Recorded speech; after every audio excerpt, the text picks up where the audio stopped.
آج کی ہماری ویڈیو رمضان المبارک کی فضیلت کے بارے میں ہے۔ یہ وہ مہینہ ہے جس میں تم کو خدا نے اپنی مہمانی کی طرف دعوت دی ہے اور تمہیں صاحب کرامت قرار دیا ہے۔ اس مہینے میں تمہاری ہر سانس تسبیح کا ثواب رکھتی ہے، تمہارا سونا عبادت ہے، تمہارے اعمال اس مہینہ میں قبول ہوتے ہیں، تمہاری دعائیں مستجاب ہوتی ہیں۔ حضرت محمد مصطفیٰ صلی اللہ علیہ وآلہ وسلم نے فرمایا، اگر بندہ کو ماہ رمضان کی برکتوں اور حقائق سے آگاہی ہوتی تو آرزو کرتا کہ پورا سال ماہ رمضان ہی ہوتا۔ بے شک آسمان کے دروازوں کو ماہ رمضان کی پہلی رات سے کھول دیا جاتا ہے اور اس کی آخری رات تک انہیں بند نہیں کیا جاتا۔ اگر بندوں کو معلوم ہوتا کہ ماہ رمضان میں کیا چیز بندوں کے مقدر کی گئی ہے تو وہ خداوند متعال کا بے حد شکر ادا کرتے۔ یہ وہ مہینہ ہے جب خداوند عالم فرشتوں کو روزہ داروں کے لیے دعا کرنے پر مأمور کرتا ہے۔ حضرت علی علیہ السلام نے فرمایا، دل کا روزہ زبان کے روزے سے بہتر ہے اور زبان کا روزہ شکم کے روزے سے بہتر ہے۔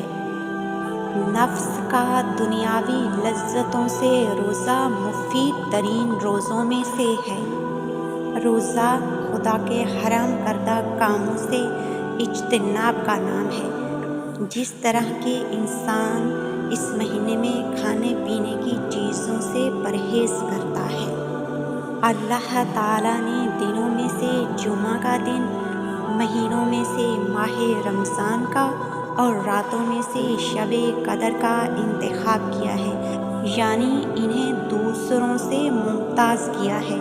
امام باقر علیہ السلام نے فرمایا، روزہ اور حج دلوں کے سکون کا باعث ہیں۔ امام جعفر صادق علیہ السلام نے فرمایا، با فضیلت ترین مہینہ رمضان کا مہینہ ہے اور ماہ رمضان کا دل شب قدر ہے۔ ماہ رمضان کیا خوب مہینہ ہے۔ حضرت محمد صلی اللہ علیہ وآلہ وسلم کے زمانے میں اسے برکت کا مہینہ کہا جاتا تھا۔ امام ہادی علیہ السلام نے فرمایا، خداوند متعال نے روزے کو واجب کیا ہے تاکہ مالدار کو بھوک کا احساس ہو اور پھر وہ فقراء اور حاجت مندوں سے محبت کرے۔ یہ بخشش کا مہینہ ہے، زیادہ سے زیادہ استغفار پڑھے۔ وہ شخص بدبخت اور شقی ہے جو اس مہینہ میں اللہ تعالیٰ کی بخشش سے محروم رہے۔ نمازوں کے وقت خداوند عالم کی بارگاہ میں دعا کے لیے اپنے ہاتھوں کو بلند کرو، کیونکہ یہ دعا کی قبولیت کا بہترین وقت ہے۔ خداوند عالم نماز کے وقت اپنے بندوں کی طرف رحمت کی نگاہ کرتا ہے اور ان کی دعاؤں کا جواب دیتا ہے۔ لوگوں، تمہاری زندگی میں گرہ پڑی ہوئی ہے، تم اللہ سے طلب مغفرت کر کے اپنی زندگی کی گرہ کھولنے کی کوشش کرو۔ تمہاری پشت گناہوں کی سنگینی کی وجہ سے خمیدہ ہو چکی ہیں، لہٰذا طولانی سجدہ کے ذریعہ اپنی پشت کے وزن کو ہلکا کرو۔ خداوند عالم اپنی عزت و جلال کی قسم کھا کر کہتا ہے کہ میں اس مہینہ میں نماز گزاروں اور سجدہ کرنے والوں پر عذاب نہیں کروں گا اور قیامت میں انہیں جہنم کی آگ سے نہیں ڈراؤں گا۔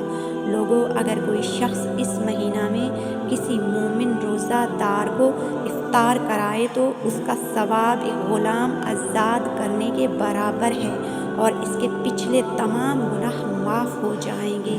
کسی صحابی نے سوال کیا، یا رسول اللہ صلی اللہ علیہ وآلہ وسلم، ہم اس پر قدرت نہیں رکھتے کہ مومنین کو افطار کرائیں، تو حضرت محمد مصطفیٰ صلی اللہ علیہ وآلہ وسلم نے فرمایا، تم آدھے کھجور یا ایک گھونٹ پانی ہی افطار میں دے کر اپنے آپ کو جہنم کی آگ سے محفوظ کر سکتے ہو، کیونکہ خداوند عالم اس کو وہی ثواب عنایت کرے گا جو افطار دینے پر قدرت رکھنے والوں کو دیتا ہے۔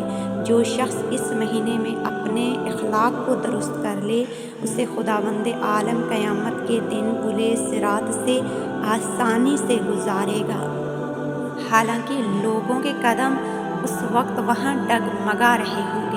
اگر کوئی اس مہینہ میں اپنے غلام یا کنیز سے کم کام لے، قیامت میں خداوند عالم اس کے حساب کتاب میں آسانی فرمائے گا۔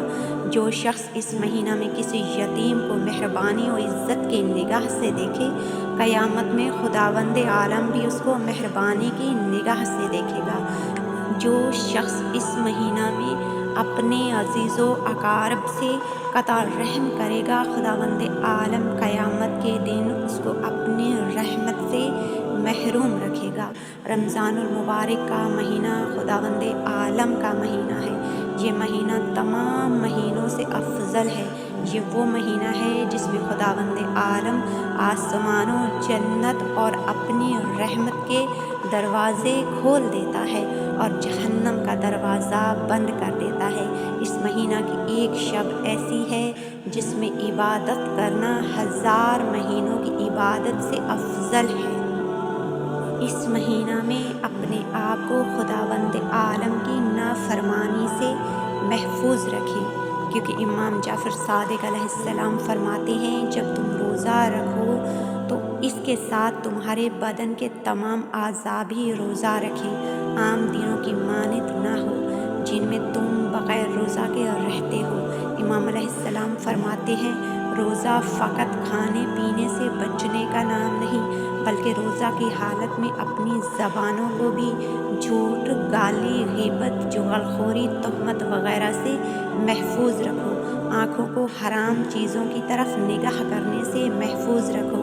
لڑائی جھگڑا نہ کرو، برے لوگوں سے بچو، اپنے آپ کو اللہ کی مرضی کے مطابق رکھو، آخرت کی طرف بڑھو اور ہر وقت خوف خدا کو مد نظر رکھو، اللہ کے عذاب سے ڈرو اور قائم آل محمد کے ظہور کی تعجیل کے لیے ہر وقت دعائیں مانگو۔ امام جعفر صادق علیہ السلام فرماتے ہیں، غیبت کے زمانے میں ظہور امام عصر کا انتظار واجب ہے۔ امام باقر علیہ السلام نے فرمایا، ہر چیز کے لیے بہار ہوتی ہے اور قرآن کی بہار ماہ رمضان ہے۔ حضرت جابر بن عبداللہ رضی اللہ تعالیٰ عنہ سے روایت ہے کہ حضور صلی اللہ علیہ وآلہ وسلم کا فرمان ہے کہ میری امت کو ماہ رمضان میں 5 چیزیں ایسی عطا کی گئی ہیں جو مجھ سے پہلے کسی نبی کو نہیں ملی۔ پہلی یہ ہے کہ جب رمضان المبارک کی پہلی رات ہوتی ہے تو اللہ تعالیٰ ان کی طرف رحمت کی نظر فرماتا ہے، اور جس کی طرف اللہ تعالیٰ نظر رحمت فرمائے اسے کبھی بھی عذاب نہ دے گا۔ دوسری یہ کہ شام کے وقت ان کے منہ کی بو جو بھوک کی وجہ سے ہوتی ہے، اللہ تعالیٰ کے نزدیک مشک کی خوشبو سے بھی بہتر ہے۔ تیسرے یہ کہ فرشتے ہر رات اور ہر دن ان کے لیے مغفرت کی دعائیں کرتے رہتے ہیں۔ چوتھے یہ کہ اللہ تعالیٰ جنت کو حکم دیتے ہوئے ارشاد فرماتا ہے، میرے نیک بندوں کے لیے مزین ہو جا، ان قریب وہ دنیا کی مشقت سے میرے گھر اور کرم میں راحت پائیں گی۔ پانچواں یہ کہ جب ماہ رمضان کی آخری رات آتی ہے تو اللہ تعالیٰ سب کی مغفرت فرما دیتا ہے۔ رمضان کے اس مبارک ماہ کی ان تمام فضیلتوں کو دیکھتے ہوئے مسلمان کو اس مہینہ میں عبادت کا خاص اہتمام کرنا چاہیے اور کوئی لمحہ ضائع اور بیکار نہیں جانے دینا چاہیے۔